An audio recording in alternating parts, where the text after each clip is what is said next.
Hi friends, ಎಲ್ರಿಗೂ ನಮಸ್ಕಾರ. ಎಲ್ಲರೂ ಹೇಗಿದ್ದೀರಾ? ಹೋಪ್ ಎಲ್ಲರೂ ಚೆನ್ನಾಗಿದ್ದೀರಾ ಅಂತ ಭಾವಿಸ್ತಾ ಇದ್ದೀನಿ. ಹಾಯ್ ಫ್ರೆಂಡ್ಸ್, ಎಲ್ರಿಗೂ ವೆಲ್ಕಮ್ ನನ್ನ ಕಾವ್ಯ ಹರಿಕೃಷಿ ಯೂಟ್ಯೂಬ್ ಚಾನಲ್ಗೆ.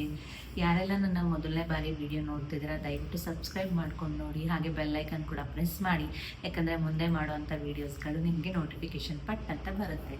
ಸೊ ಬನ್ನಿ ಫ್ರೆಂಡ್ಸ್, ವಿಡಿಯೋನ ಸ್ಟಾರ್ಟ್ ಮಾಡೋಣ. ಸೊ ವಿಡಿಯೋ ಟಾಪಿಕ್ ಏನಂತ ಅಂದರೆ, ಇದು ಇಂಪಾರ್ಟೆಂಟ್. ಈಗ ನಿಮಗೆ ಗೊತ್ತೇ ಇದೆ, ಚಳಿಗಾಲದಲ್ಲಿ ಏನು ಬರುತ್ತೆ ನಮಗೆ, ನೆಗಡಿ, ಕೆಮ್ಮು, ಕೋಲ್ಡ್ ಆ್ಯಂಡ್ ಕಫ್. ಸೊ ಇದಕ್ಕೆ ಮನೆ ಮದ್ದು.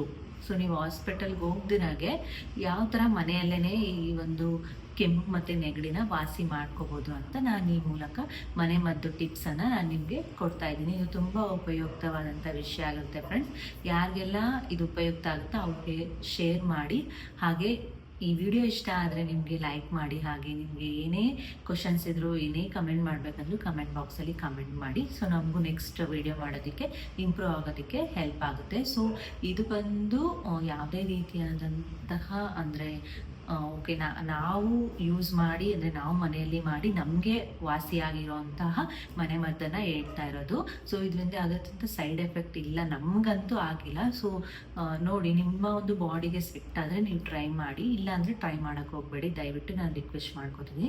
ಇದು ನಾವು ಮನೆಯಲ್ಲಿ ನಮಗೇನಾದರೂ ನೆಗಡಿ ಕೆಮ್ಮು ಬಂತು ಅಂದರೆ ನಾವು ಮನೆಯಲ್ಲಿ ಮಾಡ್ಕೊಳ್ಳೋಂಥ ಮನೆ ಮದ್ದಾಗಿರುತ್ತೆ. ಇಷ್ಟರಲ್ಲಿ ಒಂದರಲ್ಲಿ ಮೇಲಾಗಿರ್ತದೆ, ಇನ್ನೊಂದು ಮಾಡ್ಕೋತೀವಿ, ಇಷ್ಟರಲ್ಲಿ ಮೇಲಾಗುತ್ತೆ. ಯಾವುದೇ ರೀತಿಯಾದಂಥ ಹಾಸ್ಪಿಟಲ್ ಆ ಥರ ಏನೂ ಹೋಗಿಲ್ಲ ನನ್ನ ಒಂದು ಅಂದರೆ ನಾನು ಬಾಣಂತಿ ಇದ್ದಾಗಲೂ ಅಷ್ಟೇ ಯಾವುದೇ ರೀತಿಯಾದಂಥ ಹಾಸ್ಪಿಟಲ್ಗೆ ಏನೂ ಹೋಗಿಲ್ಲ. ನನ್ನ ಕೆಮ್ಮು ನೆಗಡಿ ಕೂಡ ಬಂದಿಲ್ಲ. ಕೆಮ್ಮು ನೆಗಡಿ ಬಂದಾಗ ನಾನು ಮನೆಯಲ್ಲೇ ಮೇಲ್ ಮಾಡ್ಕೋತೀನಿ. ಯಾವ್ಯಾವ ಥರ ಮೇಲ್ ಮಾಡ್ಕೋತೀವಿ ಮನೆ ಮತ್ತು ಮುಖಾಂತರನೇ ಅಂತ ನಾನು ನಿಮಗೆ ತಿಳಿಸ್ಕೊಡ್ತೀನಿ. ಬನ್ನಿ, ವಿಡಿಯೋನ ಮೊದಲಿಂದ ಕೊನೆವರೆಗೂ ನೋಡಿ, ಯಾರು ಸ್ಕಿಪ್ ಮಾಡಿಬಿಡಿ. ಯಾಕಂದರೆ ಯಾವ್ಯಾವ ಇಂಗ್ರೀಡಿಯೆಂಟ್ಸ್ ಹಾಕಿ ನಾವು ಮನೆ ಮದ್ದು ತಯಾರು ಮಾಡ್ತೀವಿ ಅನ್ನೋದು ನಿಮಗೆ ಗೊತ್ತಾಗೋದಿಲ್ಲ. ಅದಕ್ಕೋಸ್ಕರ ಸ್ಕಿಪ್ ಮಾಡ್ತೀವಿ. ಫಸ್ಟಿಂದ ಕೊನೆವರೆಗೂ ನೋಡಿ, ನಿಮಗೂ ಕೂಡ ಹೆಲ್ಪ್ ಆಗುತ್ತೆ. ಇವಾಗ ಎಲ್ರಿಗೂ ಎಷ್ಟೊಂದು ಜನಕ್ಕೆ ಬರ್ತಿರುತ್ತೆ ಕೆಮ್ಮು ನೆಗಡಿ, ಅದಕ್ಕೋಸ್ಕರ ನಿಮಗೆ ಯೂಸ್ ಆಗುತ್ತೆ. ಸೊ ಮೊದಲು ಬಂತು ನಾನು ನಿಮಗೆ ನೆಗಡಿ ಬಗ್ಗೆ ಹೇಳ್ತೀನಿ. ನೆಗಡಿ ಅದಾದಮೇಲೆ ಕೆಮ್ಮು ಬಗ್ಗೆ ತಿಳ್ಕೊಳ್ಳೋಣ. ಸೊ ನೆಗಡಿಗೆ ಈ ಒಂದು 5 ಮೆಥಡ್ಗಳಲ್ಲಿ ನೀವು ನೆಗಡಿನ ವಾಸಿ ಮಾಡ್ಕೋಬೋದು. ಅಂದರೆ ಒಬ್ರೊಬ್ರು ಬಾಡಿಗೆ ಒಂದೊಂದು ಥರ ಸೂಟ್ ಆಗುತ್ತೆ. ನಿಮ್ಗೆ ಯಾವುದು ಸೂಟ್ ಆಗುತ್ತೋ ಅದನ್ನು ನೀವು ಟ್ರೈ ಮಾಡಿ ನೋಡಿ.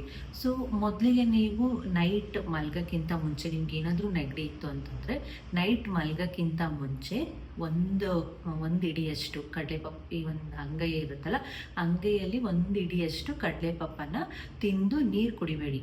ನೀರು ಕುಡಿದಿರ ಹಾಗೆ ಮಲ್ಕೊಳ್ಳಿ. ಸೊ ನಿಮಗೆ ಬೆಳಗ್ಗೆ ನೋಡಿ ರಿಸಲ್ಟ್ ಗೊತ್ತಾಗುತ್ತೆ. ಒಂದಿನ ಒಬ್ಬೊಬ್ರಿಗೆ ಕಡಿಮೆ ನೆಗಡಿ ಇತ್ತು ಅಂದರೆ ಒಂದೇ ದಿನಕ್ಕೆ ಮೇಲಾಗುತ್ತೆ. ಒಬ್ರೊಬ್ರಿಗೆ ತುಂಬ ಜಾಸ್ತಿ ನೆಗಡಿ ಇತ್ತು ಅಂತಂದರೆ 2 ದಿನ 3 ದಿನ ತೊಗೊಳುತ್ತೆ. ಟ್ರೈ ಮಾಡಿ, ಓಕೆನಾ? ಇದು ಫಸ್ಟ್ ಮೆಥಡ್ ಆಗಿರುತ್ತೆ. ಈ ಒಂದು ಕೈಯಲ್ಲಿ 1 ಮುಷ್ಟಿಯಷ್ಟು ಕಡಲೆಪಪ್ಪನ್ನು ತಿಂದು ಮಲ್ಕೊಳ್ಳಿ, ನಿಮ್ಮ ನೆಗಡಿ ವಾಸಿ ಆಗುತ್ತೆ. ಸೊ ಸೆಕೆಂಡ್ ಸ್ಟೆಪ್ ಬಂದು ಎಲ್ರಿಗೂ ಗೊತ್ತೇ ಇರೋದು, ಸ್ಟೀಮ್ ತಗೊಳ್ಳೋದು. ನಿಮಗೆ ನೆಗಡಿ ಇತ್ತು ಅಂತಂದರೆ ಬಿಸಿ ನೀರು, ಒಂದು ಪಾತ್ರೆ ಇಟ್ಟು ಬಿಸಿನೀರಲ್ಲಿ ವಿಕ್ಸ್ ಹಾಕ್ಕೊಳ್ಳಿ. ಅಮೃತಾಂಜನ್ ಬರುತ್ತಲ್ಲ, ಅಮೃತಾಂಜನ ಸ್ವಲ್ಪ ಹಾಕ್ಕೊಳ್ಳಿ. ಜಾಸ್ತಿ ಹಾಕ್ಕೊಂಡ್ರೆ ಕಣ್ಣೆಲ್ಲ ಉರಿ ಬಂದು ನಿಮಗೆ ಆವಿ ತೊಗೊಳೋದಕ್ಕೆ ಆಗಲ್ಲ, ಹಬೆ ತೊಗೊಳೋದಕ್ಕೆ ನಿಮಗೆ ತೊಂದರೆ ಆಗುತ್ತೆ. ಸ್ವಲ್ಪ ಹಾಕ್ಕೊಂಡು ಚೆನ್ನಾಗಿ ಒಂದು ಬ್ರಷಿಟ್ ಗುಂಡ್ರ ಹಾಕ್ಕೊಂಡು, ಸೊ ನಿಮ್ಮ ಮೇಲೆ ಹಾಕ್ಕೊಂಡು ಆ ಆವಿನ ಚೆನ್ನಾಗಿ ತೊಗೋಬೇಕು. ನಿಮ್ಮ ಮುಖದಲ್ಲೆಲ್ಲ ಬೆವರು ಚೆನ್ನಾಗಿ ಬರಬೇಕು. ಬೆವರು ಬಂದಾಗ ನಿಮಗೆ ಮೂಗಿಗೆ ಆಗಿರ್ಬೋದು, ಬಾಯಿಗಾಗಿರ್ಬೋದು, ಕಣ್ಗಾಗಿರ್ಬೋದು ಆ ಒಂದು ಹಬೆ ಹೋದಾಗ ನಿಮ್ಮ ಬಾಡಿಯಲ್ಲಿ ಸರ್ಕ್ಯುಲೇಷನ್ ಆಗಿ ನಿಮಗೆ ನೆಗಡಿ ಅನ್ನೋದು ಕಡಿಮೆ ಆಗುತ್ತೆ. ಓಕೆನಾ? ಸೊ ಇದು ಸೆಕೆಂಡ್ ಮೆಥಡ್ ಆಗಿರುತ್ತೆ. ಟ್ರೈ ಮಾಡಿ. ನಾನು ಮೇಲ್ ಮಾಡ್ಕೊಂಡಿದ್ದೀನಿ, ಅದಕ್ಕೋಸ್ಕರ ನಿಮಗೆ ಈ ವಿಡಿಯೋದಲ್ಲಿ ಹೆಲ್ಪ್ ಆಗುತ್ತೆ ಅಂತ ನಾನು ನಿಮಗೆ ತಿಳಿಸ್ಕೊಡ್ತಾ ಇದ್ದೀನಿ. ಸೊ ನೆಕ್ಸ್ಟು ಈ ಮೆಣಸಿರುತ್ತಲ್ಲ, ಕಾಳು ಮೆಣಸು, 1 ಮೆಣಸನ್ನು ತಗೊಳ್ಳಿ. ಅದನ್ನು ಯಾವುದಾದ್ರೂ ಒಂದು ಸೂಜಿ ಅಥವಾ ಏನಾದರೂ ಅದಕ್ಕೆ ಚುಚ್ಕೊಳ್ಳಿ. ಮೆಣಸು ಚುಚ್ಕೊಬೇಕು. ಚುಚ್ಚಿ ಅದನ್ನು ಸ್ಟವ್ ಮೇಲೆ ಇಟ್ಟು ಬಿಸಿ ಮಾಡಬೇಕಾಗುತ್ತೆ. ಅದು ಹೊಗೆ ಬರುತ್ತೆ. ಅದ್ರ ಹೊಗೆನ ನೀವು ಮೂಗು ಹತ್ರ ಇಟ್ಕೊಂಡು ಈ ರೀತಿಯಾಗಿ ಮೂಗಿಗೆ ಆ ಹೊಗೆನ ನೀವು ತಗೋಬೇಕಾಗುತ್ತೆ. ಈ ಥರ ಹಿಂಗೆ ತಗೊಳ್ಳಿ. ಬ್ರೀತ್ ಇನ್ ಬ್ರೀತ್ ಔಟ್ ಮಾಡ್ತಿರಲ್ಲ, ಸೊ ನೀವು ಆ ಒಂದು ಹೊಗೆಯನ್ನು, ಮೆಣಸಿನ ಹೊಗೆ, ಆ ಘಾಟ್ ಏನಿರುತ್ತೆ ಅದು ನಿಮ್ಮ ಮೂಗೊಳಗಡೆ ಹೋಗಬೇಕಾಗುತ್ತೆ. ಆ ಹೊಗೆ ಹೋದಾಗ ಒಂದು 2-3 ಟೈಮ್ಸ್ ತೊಗೊಳ್ಳಿ. ದಿನಕ್ಕೆ 1-2 ಟೈಮ್ಸ್ ಮಾಡಿ.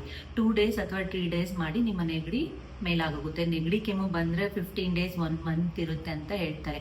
ಏನಿಲ್ಲ, ನೀವು ಒಂದು 3 ಡೇಸಲ್ಲೇ ಈ ಒಂದು ಮೆಥಡ್, ನಾನು ಹೇಳೋ ಮೆಥಡನ್ನು ಫಾಲೋ ಮಾಡಿದ್ರೆ ಕಂಪ್ಲೀಟಾಗಿ ವಾಸಿ ಆಗುತ್ತೆ. ಮೂರನೇದು ಗೊತ್ತಾಯ್ತಲ್ಲ, ಮೆಣಸನ್ನು ನೀವು ಆ ಒಂದು ಮೆಣಸನ್ನು ಹೊಗೆಯನ್ನು ನೀವು ತೊಗೊಂಡಾಗ ಆ ಮೆಣಸದು ಏನಿರುತ್ತಲ್ಲ ಅಂಶ, ಆ ಒಂದು ಔಷಧಿ ಅಂಶ ನಿಮ್ಮ ದೇಹದೊಳಗಡೆ ಹೋಗಿ ಆ ನೆಗಡಿ ಅನ್ನೋದು ಹೋಗ್ಲಾಡ್ಸುತ್ತೆ.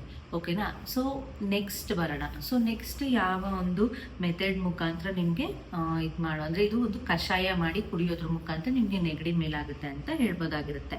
ಸೊ ಹಾಲಲ್ಲಿ ಸೇರಿಸ್ಕೊಂಡು ಕುಡಿಬೋದು. ಅರಿಶಿನ ಪುಡಿ, ಶುಂಠಿ, ಮೆಣಸು, ಏಲಕ್ಕಿ, ಲವಂಗ. ಅರಿಶಿನ ಪುಡಿ, ಶುಂಠಿ, ಮೆಣಸು, ಏಲಕ್ಕಿ, ಲವಂಗ ಮತ್ತು ಕಲ್ಸಕ್ಕರೆ, ಇದನ್ನೆಲ್ಲ ಅಂದರೆ ಪುಡಿ ಮಾಡಿ ಇಟ್ಕೊಳ್ಳಿ. ಪುಡಿ ಮಾಡಿಬಿಟ್ಟು ಸೊ ಇದನ್ನೆಲ್ಲ ಚೆನ್ನಾಗಿ ಪುಡಿ ಮಾಡಿ ನೀರಲ್ಲಿ ಹಾಕಿ ಬೇಯಿಸಿ ಪುಡಿ ಮಾಡಿ ಇದಕ್ಕೆ ಹಾಲು ಹಾಕ್ಕೊಂಡು ಟೀ ಥರ, ಇವಾಗ ನೀರು ಹಾಕ್ಬಿಟ್ಟು ಇದೆಲ್ಲ ಹಾಕಿ, ಟೀ ಸೊಪ್ಪು ಹಾಕೋ ಬದಲು ಇದೆಲ್ಲ ಹಾಕ್ತಿರಲ್ಲ, ಸೊ ನಾನು ಹೇಳಿದ ಅಂಶಗಳ ಅಂದರೆ ಐಟಮ್ಸ್ ಎಲ್ಲ ಹಾಕಿ ಹಾಲು ಹಾಕ್ಕೊಂಡು ಅದನ್ನು ಶೋಧಿಸ್ಕೊಂಡು ಕುಡೀರಿ. ನಿಮಗೆ ನೆಗಡಿ ಅನ್ನೋದು ಮಾಯ ಆಗೋಗುತ್ತೆ. ಗೊತ್ತಾಯ್ತಲ್ವಾ? ಇದು ಏನೇನು ಅಂತಂದರೆ ಅರಿಶಿನದ ಪುಡಿ, ಶುಂಠಿ, ಮೆಣಸು, ಏಲಕ್ಕಿ, ಲವಂಗ, ಕಲ್ಸಕ್ಕರೆ, ಇದನ್ನೆಲ್ಲ ಚೆನ್ನಾಗಿ ಕುಟ್ಟಿ ನೀರಲ್ಲಿ ಹಾಕಿ ಅದನ್ನು ಬೇಯಿಸಿ ನಂತರ ಹಾಲಿಗೆ ಮಿಕ್ಸ್ ಮಾಡ್ಕೊಂಡು ಕುಡೀರಿ. ಇಲ್ಲ ಅಂತಂದರೆ ಹಾಲು ನಮ್ಗೆ ಇಷ್ಟ ಆಗಲ್ಲ ಅನ್ನೋರು ಸ್ಕಿಪ್ ಮಾಡಿಬಿಟ್ಟು ಆ ನೀರನ್ನು ಸ್ವಲ್ಪ ಬಿಸಿ ಬಿಸಿ ಇರೋವಂಥ ನೀರು, ತಣ್ಣಗಾಗಿರೋವಂಥ ನೀರನ್ನು ಕುಡಿಬೇಡಿ. ಬಿಸಿ ಬಿಸಿ ಇರೋವಂತಹ ನೀರನ್ನು ಅಂದರೆ ಕುಡಿಬೋದು, ನಾನು ಕುಡಿಬೋದು ಅನ್ನೋವಂಥ ನೀರನ್ನು ಅದನ್ನು ಕುಡೀರಿ. ನಿಮಗೆ ನೆಗಡಿ ಅನ್ನೋದು ಮೇಲಾಗುತ್ತೆ. ನೆಕ್ಸ್ಟ್ ಅದಾದಮೇಲೆ ಈ ಲವಂಗ ಇರುತ್ತಲ್ಲ, ಲವಂಗನ ಬಾಯಲ್ಲಿ ಇಟ್ಕೊಂಡು 1 ಅಥವಾ 2 ಲವಂಗನ ಬಾಯಲ್ಲಿ ಇಟ್ಕೊಂಡು ಅದರ ರಸನ ನುಂಗಿ ಅದಾದಮೇಲೆ ಲವಂಗ ನಿಮಗೆ ತಿನ್ನೋದಕ್ಕೆ ಇಷ್ಟ ಆದರೆ ಅದು ತಿನ್ಬಿಡಿ. ಇಲ್ಲ ಅಂತಂದರೆ ಸೊ ಬಿಸಾಕಿ. ಲವಂಗ ರಸ ನಿಮ್ಮ ಬಾಯೊಳಗಡೆ ಅಂದರೆ ನಿಮ್ಮ ದೇಹದೊಳಗಡೆ ಹೋಗ್ಬೇಕು. ಆ ಥರ ನೀವು ಅದನ್ನು ಚಪ್ಪರಿಸ್ಬೇಕು, ಅಗಿಬೇಕು. ಇವಾಗ ಚಿಂಗಮ್ ಎಲ್ಲ ತಿಂತಿರಲ್ಲ, ಆ ರೀತಿಯಾಗಿ ಅದನ್ನು ಚಪ್ಪರಿಸ್ಬೇಕು. ಚಪ್ಪರಿಸಿದಾಗ ಕೂಡ ನಿಮ್ಮ ನೆಗಡಿ ಕಡಿಮೆ ಆಗೋವಂಥ ಚಾನ್ಸಸ್ ಇರುತ್ತೆ. ಈ 5 ಮೆಥಡ್ಗಳ ಮುಖಾಂತರ ನಿಮ್ಮ ನೆಗಡಿ ಅನ್ನೋದು ಕಡಿಮೆ ಆಗುತ್ತೆ. ಸೊ ಇದಿಷ್ಟು ಬಂದು ನಿಮಗೆ ಓಕೆನಾ? ಇದು ಏನಂತ ಹೇಳಿದೆ, ಇದಿಷ್ಟು ನೆಗಡಿ ಹೇಗೆ ವಾಸಿ ಆಗುತ್ತೆ. ನೆಗಡಿ ವಾಸಿ ಆಗೋದು ಇದು ನಿಮಗೆ ಓಕೆ. ಈ ಕಷಾಯ ಹೇಳಿದ್ನಲ್ಲ, ಕಷಾಯ ಅನ್ನೋದು ಮೂಗಲ್ಲಿ ನೀರು ಸೋರ್ತಾ ಇರುತ್ತೆ. ನೆಗಡಿಯಾಗಿ ಜಾಸ್ತಿಯಾಗಿ ಮೂಗಲ್ಲಿ ನಿಮಗೆ ನೀರು ಸೋರ್ತಾ ಇರುತ್ತೆ. ಆ ಕಷಾಯ ಇದಕ್ಕೆ ತುಂಬಾ ಹಾಲಿಗೆ ಮಿಕ್ಸ್ ಮಾಡ್ಕೊಂಡು ಕುಡಿಬೋದು ಅಂತ ಹೇಳಿದ್ನಲ್ಲ, ಆ ಕಷಾಯ ಇದು ತುಂಬಾ ವರ್ಕೌಟ್ ಆಗುತ್ತೆ. ಬರೀ ನಿಮಗೆ ನೆಗಡಿ ಇತ್ತು, ಗಟ್ಟಿ ನೆಗಡಿ ಇತ್ತು ಅಂತಂದರೆ ಬೇರೆ ಮೆಥಡ್ ಎಲ್ಲ ಹೇಳಿದ್ನಲ್ಲ ಅದನ್ನು ಫಾಲೋ ಮಾಡಿ ಖಂಡಿತವಾಗ್ಲೂ ನಿಮಗೆ ನೆಗಡಿ ಅನ್ನೋದು ಮಾಯ ಆಗೋಗುತ್ತೆ.